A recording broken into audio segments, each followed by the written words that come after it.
seputar pernikahan jin dan manusia. Kan ada kan lagi viral kan, bahwa kakek saya menikah dengan jin. Bahkan ada fotonya. Fotonya mungkin waktu resepsi itu. Mungkin banyak jin yang datang. Ngamplop enggaknya enggak tahu. Yang kita ingin bahas di sini tentang hukum menikah manusia dengan jin. Apakah mungkin dan terjadi pernikahan itu? Kalau memang terjadi, bagaimana pandangan ulama? Ma'asyiral muslimin yang dimuliakan Allah Subhanahu wa taala.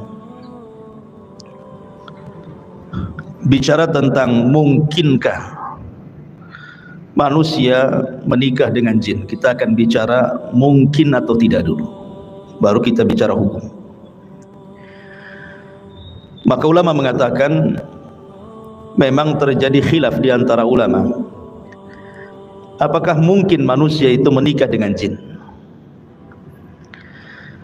Pendapat yang pertama, dan ini pendapat Al-Imam Al-Mujahid, kemudian Al-Imam Al-A'mash dan juga Qatadah, serta sebagian besar dari mazhab Hanafi.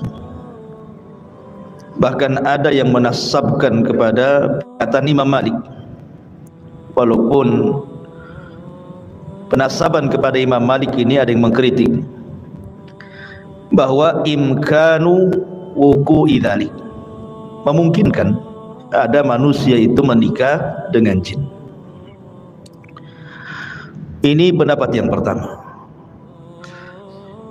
Pendapat yang kedua, mustahil.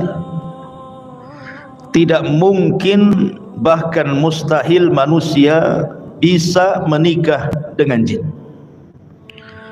Dan ini pendapat Ishaq ibn Rahawayh dari madhab Syafi'i. Kemudian satu riwayat daripada Hasan al-Basri. Kemudian juga yang dikuatkan oleh madhab Syafi'i dan juga Imam Al-Mawardi. Dan dari kalangan ulama kontemporer seperti Syekh Muhammad Rashid Ridha dan yang lainnya mengatakan mustahil. Mustahil ada orang menikah dengan jin. Nanti kita akan sebutkan dalil masing-masing. Adapun pendapat yang pertama yang mengatakan mungkin ada jin menikah dengan manusia, mereka berdalil dengan surah Ar-Rahman ayat 56. Ketika berbicara tentang bidadari-bidadari surga, lam yatmithunna insun qablahum walajan, di mana bidadari itu tidak pernah tersentuh oleh manusia sebelum dan juga tidak pernah tersentuh dengan jin. Di sini ada penyebutan manusia dan jin. Artinya ini kan bicara tentang bidadari surga. Tapi kalau seandainya bicara tentang wanita-wanita dunia, berarti mungkin disentuh oleh jin dan manusia. Pemahamannya seperti itu. Kemudian pendapat yang dalil yang kedua, surah Al-Isra ayat 64, di mana Allah mengatakan wasyarikhum fil amwali wal aulad, di mana jin-jin atau syaitan-syaitan itu terkadang bersyirikat dengan mereka manusia dalam harta dan anak-anak. Kalimat bersyirikat di sini artinya orang-orang yang melakukan hubungan suami istri yang tidak membaca basmalah dan tidak ta'awudz kepada Allah, maka mungkin ada jin yang berserikat dalam hubungan. Ketika ada memungkinkan berserikat dalam hubungan intim, seperti hadis Nabi SAW, idza jama'a ar-rajulu imra'atahu wa lam yusammi intawa syaitanu ila ihlilihi fayujami'u mah. Apabila seorang laki-laki menggauli istrinya dan tidak baca basmalah, maka setan ikut bergabung dan ikut melakukan persetubuhan di situ. Berarti memungkinkan setan itu menikah dengan jin karena bersyirikat dalam hubungan suami istri. Ma'asyiral muslimin yang dimuliakan Allah Azza wa Jalla, ini diantara dalil bahwa mungkin jin itu menikah dengan manusia. Adapun dalil yang mengatakan mustahil, tidak mungkin jin itu menikah dengan manusia, satu dalilnya surah Ar-Rum 21. Allah mengatakan, wa min ayatihi an khalaqalakum min anfusikum azwaja litaskunu ilaiha wa ja'ala bainakum mawaddatan wa rahmah inna fi dzalika laayatin liqaumin yatafakkarun. Dan dari tanda-tanda kuasa Allah, Allah menciptakan bagi kalian dari diri kalian atau jenis kalian azwaja, pasangan masing-masing. Di sini ada kalimat dari jenis kalian. Dan khitab ayat ini kepada Adam dan keturunannya. Berarti yang hanya menikah itu adalah manusia dari jenis manusia, jin dari jenis jin. Tidak bisa disilang. Kenapa demikian?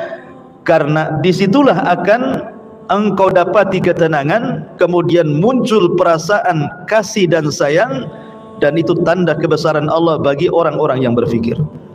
Karena mustahil manusia menikah jin itu akan timbul perasaan cinta, kasih sayang, ketenangan, mustahil didapati.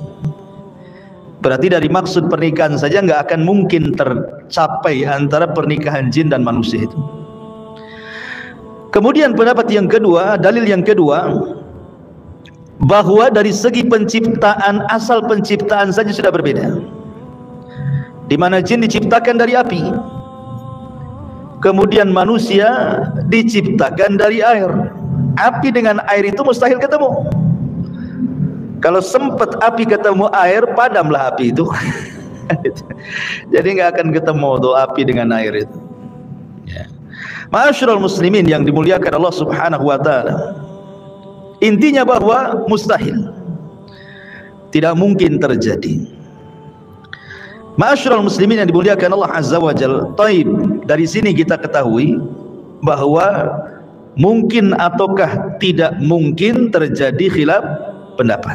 Ada yang mengatakan mungkin, ada yang mengatakan tidak mungkin.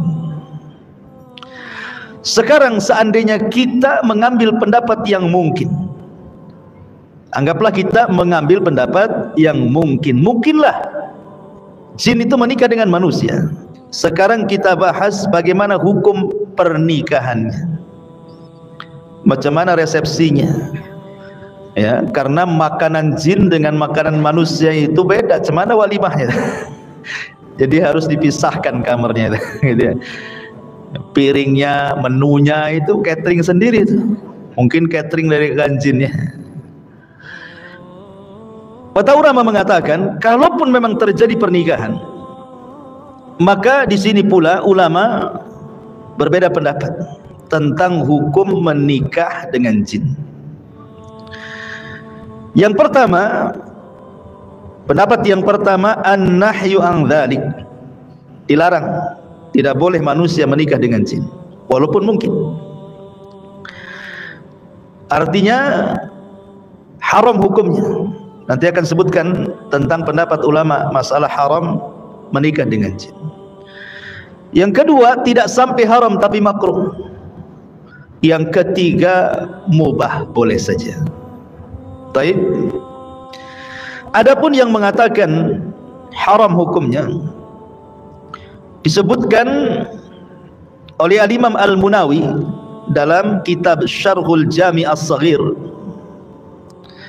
Beliau mengatakan la tajuzu al-munakahatu bainal insi wal jin wa insun al-ma'u li ikhtilafil jinsi.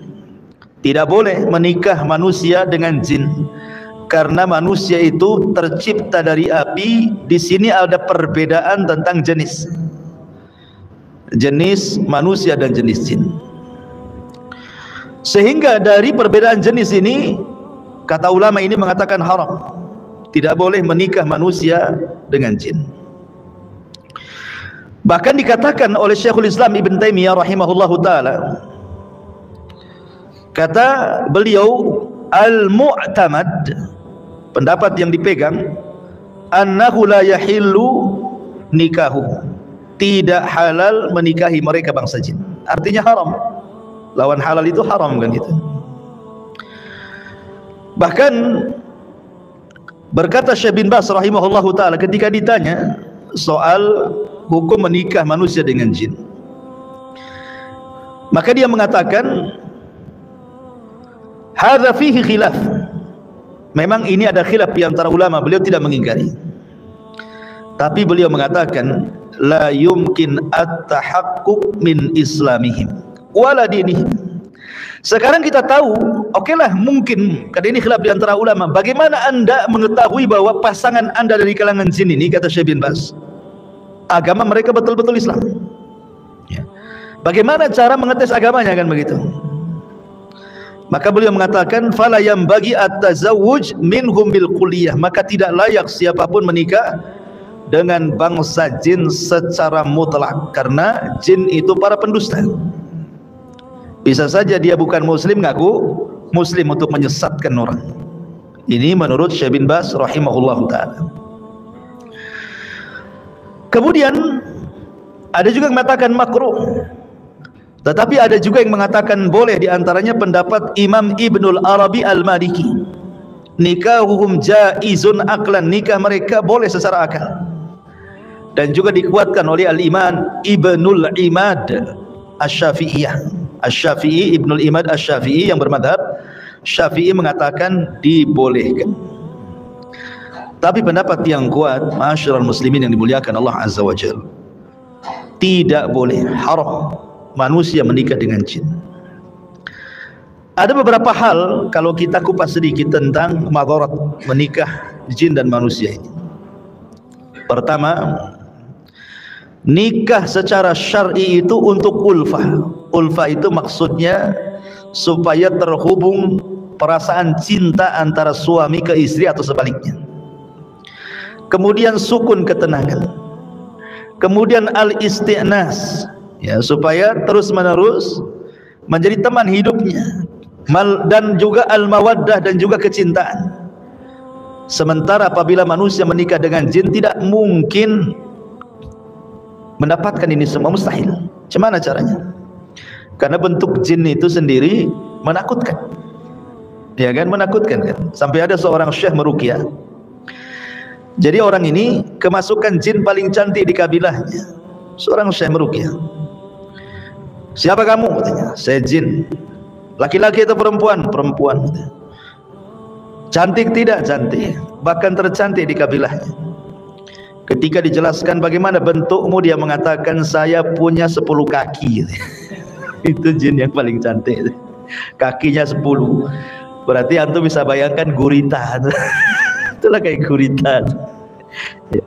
Coba, karena jin itu tidak mungkin menikah dengan manusia kecuali tasyakul, kan? Kecuali dia sudah menghabiskan kekuatannya untuk beralih rupa. Itu sudah lemah dia. Okay. Kemudian di sini juga yang kedua, bahwa lam yarid al-idhnu minasyar'i fi dzalik. Tidak ada dalil yang membolehkan menikahnya seorang manusia dengan jin berdasarkan surah An-Nisa, fankihu ma taba lakum minan nisa, nikahilah wanita-wanita yang kau sukai. Sementara kalimat nisa ini khusus untuk manusia, bukan untuk jin. Maka selain itu tidak boleh. Berarti kalau seandainya menikah dengan jin dianggap haram. Ketika haram tidak sah, ketika sah berzina, ya. Kemudian juga ada kias. Dalam Islam saja seorang budak dilarang menikah dengan orang merdeka, kan? Umpamanya saya punya budak perempuan, Islam melarang, tidak boleh seorang tuan menikahi budaknya. Kenapa? Karena akan terjadi madarat. Madaratnya apa? Sebab kalau bayi ini lahir, maka anaknya akan menjadi merdeka karena ikut nasab bapaknya, kan? Dan anaknya lebih tinggi derajatnya dibandingkan ibundanya. Ibundanya masih budak sementara anaknya statusnya merdeka.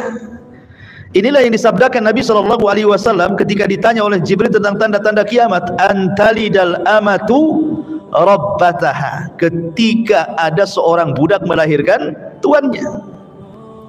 Lah kalau orang merdeka dengan budak saja dilarang dalam Islam karena ada madarat, bagaimana manusia menikah dengan jin? Tentu lebih madarat, lebih madarat lagi, ya. Kemudian kalau seandainya memang hamil gitu ya, baik jinnya yang hamil karena perempuannya dari jin, atau manusia yang hamil gitu ya karena pernikahan dengan laki-laki dari jin, itu nanti kalau lahir kayak apa itu anaknya? Ya. Kalau umpamanya kakeknya nikah sama jin, anaknya jadi apa? Jadi setan. Ya. Ma'asyiral muslimin yang dimuliakan Allah Azza wa Jalla. Jadi banyak pertanyaan yang susah dijawab nantinya. Kemudian juga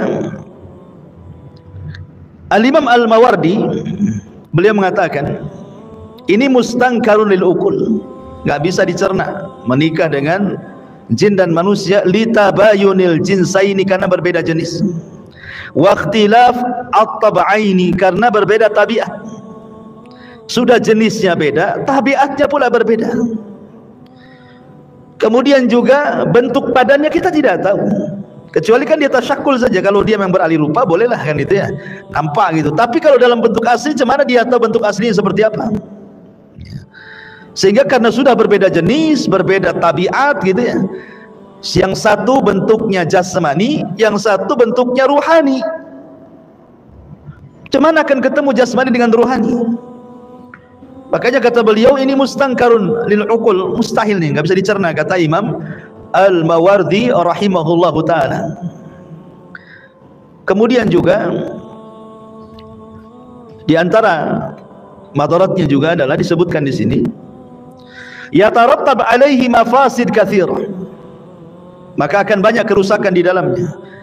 Li qudrati al-jinniyati ala tashakkuli bi suratin ukhra, wa kaifa yathiqu anna allati tukhalituhu hiya zaujatuhu haqqan. Kalau seandainya jin sudah menikah dengan antum,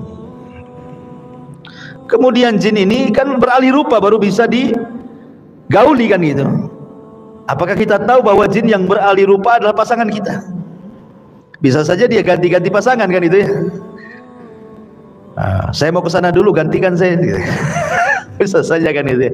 Namanya jin nggak bisa dilihat ya. Bisa saja dia ngomong begitu, saya sibuk nih, nggak enak pula dengan suami saya itu, kamu gantikan dulu lah biar nggak curiga sama saya.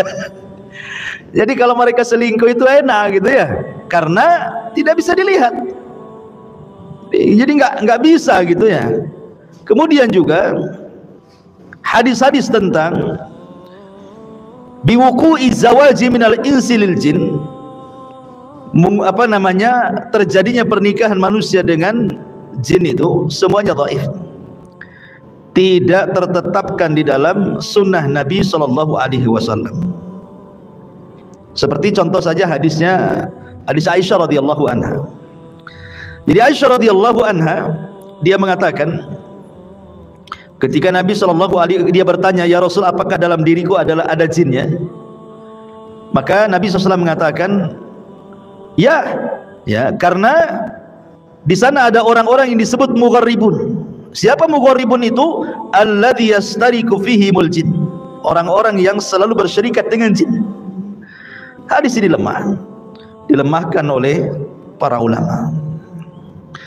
Intinya ma'asyiral muslimin yang dimuliakan Allah Subhanahu wa taala, ya, secara singkat mungkin ada 3 poin tentang bahaya menikah dengan jin itu. 1, pasti akan terjerumus kepada al-fawahish antara Bani Adam dengan jin.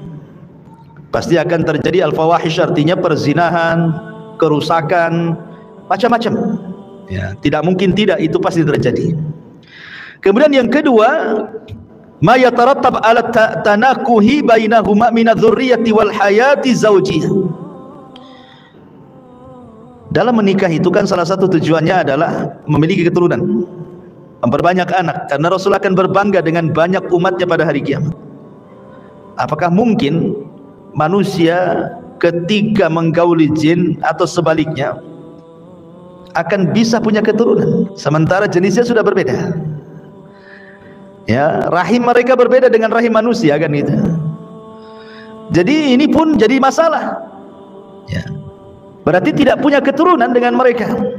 Tidak ada keturunan dari jin. Jadi kalaupun seandainya nih ada seorang suami menggauli istrinya, lupa membaca basmalah atau isti'adzah, kemudian jin ikut menggauli di situ. Ya, memang kedua-duanya akan merasakan nikmat duniawi, tetapi tidak bisa membuahi jin itu, dan tidak bisa juga kemudian memecahkan keperawanan.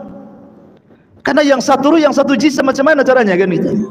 Artinya bahwa dari sini saja sudah madarat, karena tidak mungkin kemudian pernikahan manusia dengan jin akan melahirkan keturunan. Adapun kemudian yang ada di medsos gitu, ya ada orang yang mukanya jelek kemudian mengatakan karena ibunya kawin dengan jin gitu. Apa pula, nggak ada urusannya. Nggak ada. Manusia itu diciptakan sebaik mungkin. Laqad khalaqnal insana fi ahsani taqwim.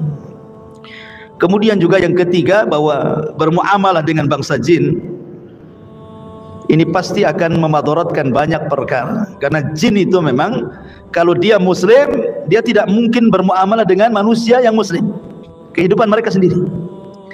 Berarti yang memungkinkan muamalah dengan manusia itu jin-jin yang kafir, jin-jin yang fasik. Walaupun dia muslim mungkin fasik, dan otomatis tujuan mereka sendiri menikah dengan manusia untuk merusak manusia, bukan untuk memperbaiki manusia. Maka tidak perlu berbangga. Tidak perlu berbangga orang itu, oh kakek saya menikah dengan jin. Apa kebanggaan kan itu ya. Oke, ada foto walimahnya, la ilaha illallah kan, sampai ke walimahnya. Cuma itu fotonya tuh. Bentuknya kayak apa itu yang hadir di situ? Padahal Nabi SAW ketika bicara tentang masalah asnaf, kelompok-kelompok dari kalangan jin itu, apa kata Nabi SAW? Jin itu salah satu asnaf. Jin itu ada tiga jenis, kata Nabi SAW. Apa saja kata beliau? Simfun lahum ajnihatun yatiruna fil hawa. Ada jenis jin itu punya sayap, dia terbang ke sana kemari. Kemudian wasimfun hayyatun wakilat. Dan kelompok yang lain jin itu bentuknya ular-ular, bentuk ular-ular dan anjing-anjing. Jadi ketika walimah banyak ular. Yang hadir itu ya ular-ular itu. Ular, kemudian anjing-anjing gitu ya. Ya Allah ya. Kemudian wasimfun yahlun atau yahulluna wa yat'anun. Yahulluna wa yat'anun, dan kelompok yang lain mereka jin yang tinggal diam di rumah-rumah kaum muslimin, ataupun wayat anun ke sana kemari, dia rihlah, safar ke sana kemari. Itulah jenis-jenis jin. Jenis-jenis jin yang disebutkan Nabi SAW dalam hadis Abi Tha'labah Al-Khushani radhiyallahu anhu. Di sana memang banyak pembagian soal macam-macam jin itu, ikhwan. Seperti umpamanya menurut ahli kalam. Menurut ahli kalamnya. Ahli kalam itu maksudnya orang-orang filsafat. Jadi mereka membagi ketika bicara tentang jin itu, kata Imam Ibn Abdul Bar rahimahullahu ta'ala, al-jinnu inda ahli kalam, jin menurut ahli kalam, orang-orang filsafat, ala maratib, itu ada tingkatan-tingkatannya. Fa'idha dzukkiru atau na'am fa'idha dzukkirul jin khalisan qalu jinniyun, atau fa'idha dzakaru al jinna, apabila mereka menyebutkan kalimat jin khalisan secara mutlak gitu ya, enggak ada embel-embel yang lainnya, maka mereka mengatakan itulah maksudnya jin. Apabila disebut jin ya jin gitu. Fa idza aradu annahu mimman yaskunu ma'annas, tetapi kalau yang dimaksud jin yang hidup bersama manusia di rumah-rumah itu, qalu, mereka mengatakan amir, itu sebutannya amir ataupun jamannya awamir. Jadi jin-jin yang ada di rumah itu disebut amir namanya. Kemudian fa in kana mimman ya'ridu lisibyan qalu arwah, Tapi kalau yang dimaksud jin-jin yang suka main-main dengan anak-anak, mempermainkan anak-anak tuh, seperti anak-anak indigo gitu ya, gitu suka dimain-mainin sama jin itu. Karena jin ini terkadang kalau tasyakul itu suka mewarna-warnai badannya. Untuk apa? Menakut-nakuti. Jadi kalau antum ke tempat gelap-gelap itu, kadang-kadang apa namanya, ada mungkin sekilas gitu ya, ada warna putih lewat gitu ya, atau warna-warna yang lainnya, itu memang jin seperti itu. Jin itu terkadang mereka menakut-nakuti manusia itu dengan menggunakan warna-warna di badannya. Tasyakulnya itu dengan talawun, mewarnai badannya. Kayak di lampu merah itu ada manusia silver tuh. Kayak gitulah manusia silver ya, itu kan jin itu seperti itu. Jadi kadang-kadang antum lewat di kuburan, tiba-tiba pohon pisang jadi setan. Setelah betul-betul ditengok, ternyata pohon pisang. Tapi kalau sekilas itu kayak ada bayangan gitu ya, itu setan, itu jin yang nakut-nakuti kita. Makanya terkadang anak indigo itu ya terkadang melihat jin, tetapi setelah tasyakul atau karena imajinasinya anak itu, karena suka ditakut-takuti setan sehingga seolah-olah melihat setan padahal tidak gitu ya. Nah, jadi ada namanya jin itu arwah. Makanya Rasul melarang mengeluarkan anak-anak di waktu maghrib. Kata Rasul, jangan mengeluarkan anak-anak kalian di waktu maghrib, karena itu saat setan sedang tala'ub, sedang main-main gitu ya. Dan fa'in khabutha, kalau jahat jin itu, maka disebut marid. Marid ini kepala jinnya ya, ketua jinnya. Bahkan dalam sebuah kitab ya, yang ini jadi rujukan bangsa jin, itu nanti saya akan sebutkan beberapa nama jin yang dijadikan rujukan tukang sihir. Kitab Syamsul Ma'arif itu. Di situ dijelaskan nama-nama kabilah-kabilah jin itu. Wallahu alam sandarannya kemana ya, tapi sebagai pengetahuan nanti saya sebutkan. Kemudian fa in zada ala dzalik, jadi kalau seandainya lebih parah daripada jin marid disebut ifrit. Itulah yang kemudian di zaman Sulaiman pernah tunduk kepada Sulaiman dan berjanji untuk mengangkat istana Ratu Balqis dari Yaman ke Palestina sebelum Sulaiman bangkit dari singgasananya. Berarti punya kekuatan tuh jin ifrit itu. Ma'asyiral muslimin yang dimuliakan Allah Subhanahu wa taala. Lah jin itu ikhwatu fiddin yang dimuliakan Allah Azza wa Jalla, menurut kitab dalam kitab Syamsul Ma'arif, dan saya sudah jelaskan kitab ini rujukan tukang sihir dunia ya. Jadi dalam kitab itu ada namanya jin itu ad-dawiyin. Ad-dawiyin itu jin yang bercahaya. Maksudnya jin yang bercahaya itu adalah jin dari kalangan nasibin yang masuk Islam di zaman Nabi SAW. Itu kan disebut jin nasibin itu. Maka turunannya itu semua masuk Islam. Nah, itu disebut dawiyin namanya. Jin-jin Islam keturunan nasibin itu disebut al-jinnu ad-dawiyin, jin yang bercahaya. Kemudian juga ada yang kedua namanya al-jinnul qamari. Kalau dawiyin kan cahayanya terang, kalau qamar bulan kan cahayanya agak samar-samar, redup-redup. Ini pun bagian daripada jin muslim. Bahkan dalam kitab itu disebutkan 80% jin al-qamari ini muslim, hanya 20% yang kafir katanya. Dari mana tak persen-persenan ini? Ya, apa ngecek di disduk jin kan tidak tahu juga. Kemudian juga yang ketiga ada namanya al-jinnun nariyah. Nah, ini jin keturunan iblis. Semua kafir al-jinnun nariyah ini. Karena nar itu diambil dari kata api. Ya, sesuai dengan ciptaannya. Dan ini kebanyakan kafir ya, ini pengikut iblis gitu ya. Kemudian ada jin namanya al-ma'iyun, jin yang hidup di air. Makanya mereka membuat istana iblis di air kan, itu di lautan. Mereka suka nyelam seperti jin-jin yang bekerja kepada Sulaiman kan, mereka menyelam-nyelam gitu ya, dan membuat bangunan. Kemudian yang kelima ada namanya al-jinnu at-turabiyun. Turab itu diambil dari tanah. Jadi jin itu hidupnya di dalam tanah dia. Ya. Kemudian juga ini namanya jin-jin, jenis-jenis jin gitu ya. Lah adapun kabilah-kabilah, jin juga punya kabilah. Kayak kita juga kan ada suku-suku ya di Indonesia itu ya. Ada suku Jawa, ada suku Sunda, ada suku Padang, Melayu, macam-macam ya. Suku Batak gitu ya. Maka jin juga itu ada kabilahnya. Ada suku-sukunya. Yang pertama ada namanya kabilah Amir. Kabilah jin-jin dari jin-jin Amir. Ini biasanya khusus menempati rumah-rumah kaum muslimin, khususnya kamar-kamar mandi. Makanya kalau masuk kamar mandi disuruh untuk berdoa. Ya, mereka tidak menyakiti secara badan. Kalau jin muslim mereka tidak akan menyakiti. Makanya di zaman Nabi SAW ketika perang Khandaq, kan perang Khandaq itu sahabat harus menjaga parit. Mereka meninggalkan rumah-rumah istri-istri mereka. Jadi ada seorang sahabat Ansor takut, khawatir dengan istrinya, takut diserang gitu ya dari belakang.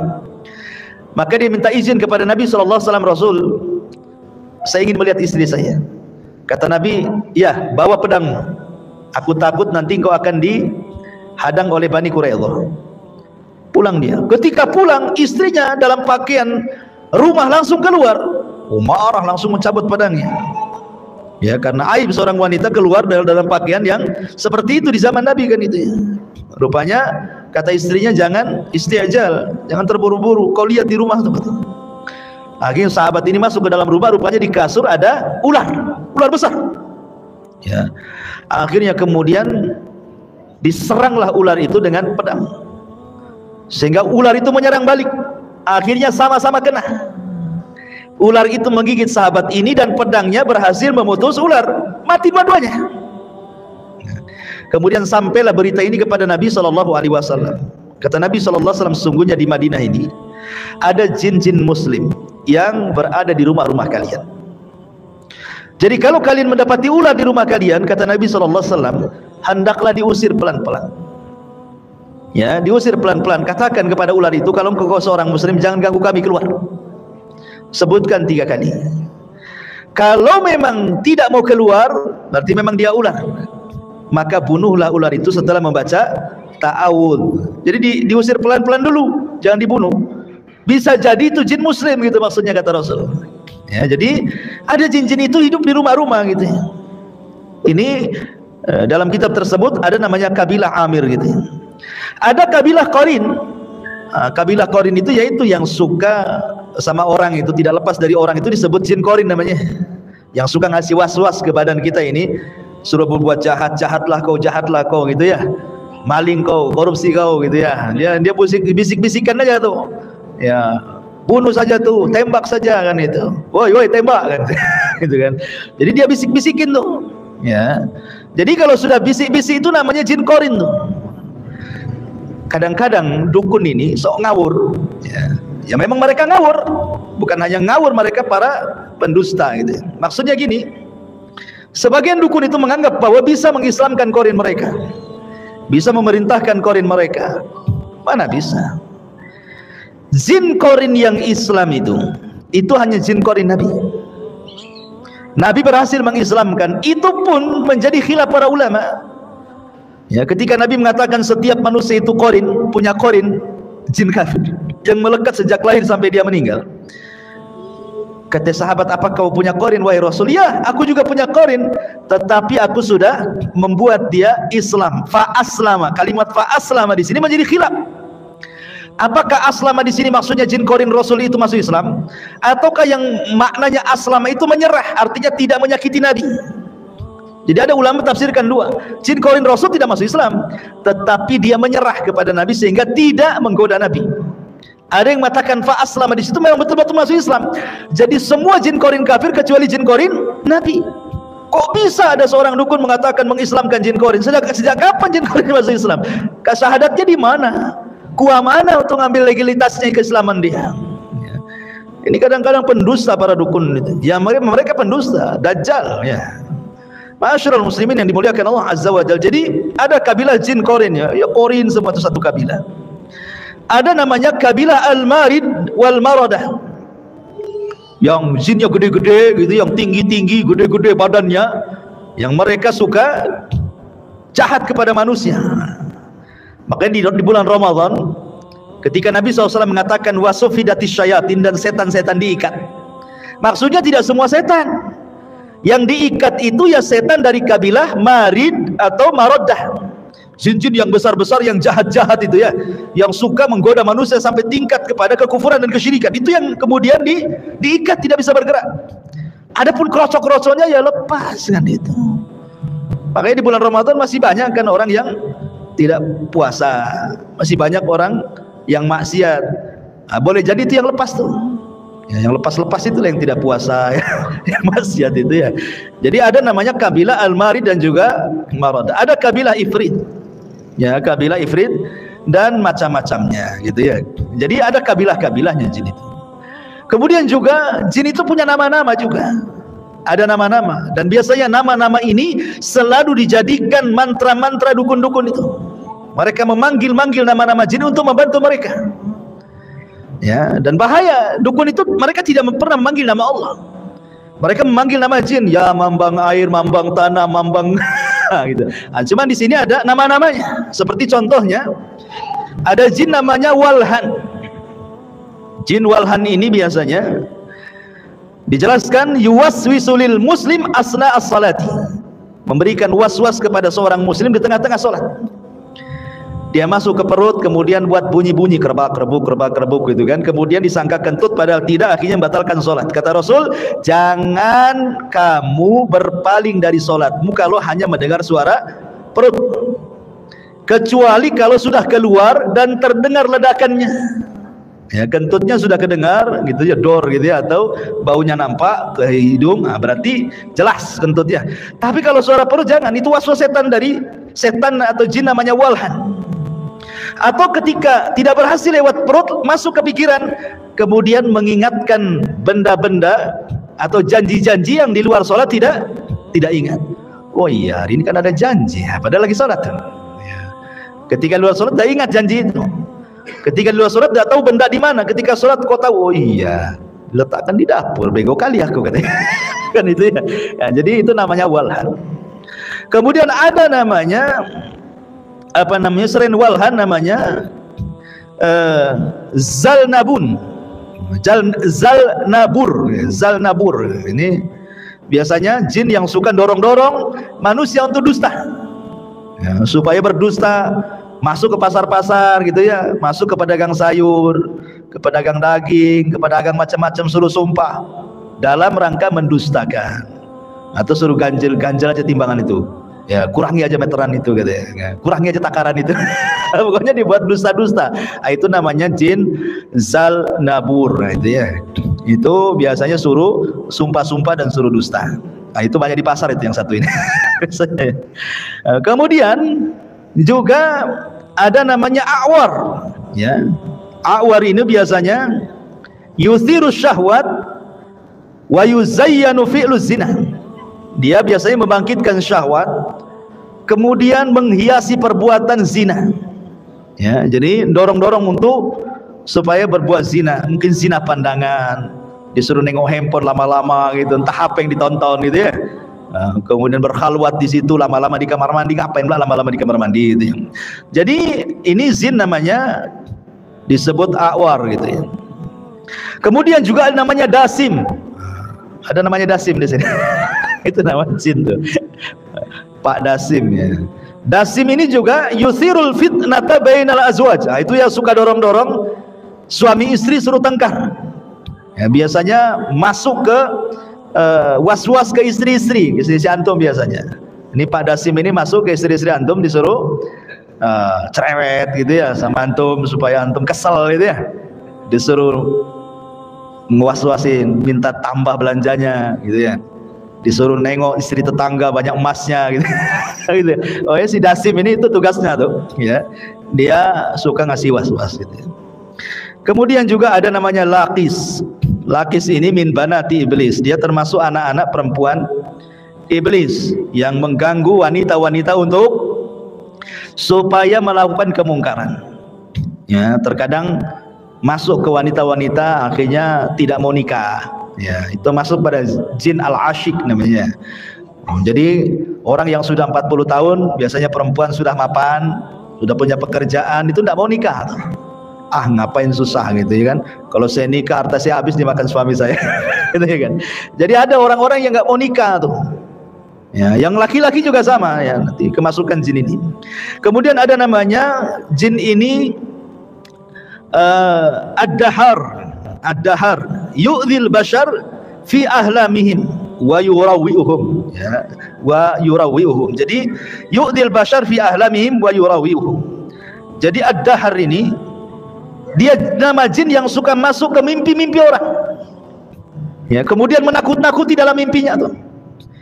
Dia masuk dalam mimpi itu, kemudian dia membuat dalam mimpinya seolah jadi genderuwo gitu ya, kemudian jadi binatang-binatang buas gitu ya. Pokoknya dia menakut-nakuti dalam mimpinya. Makanya mimpi basah sekalipun itu bukan dari Allah, bukan mimpi baik. Mimpi basah itu dari setan. Makanya para nabi tidak pernah mimpi basah, ya. Tidak ada satupun nabi yang mimpi basah. Kenapa? Karena mimpi basah maksudnya mimpi berhubungan suami istri dalam mimpi itu dari setan. Terkadang kiriman sihir.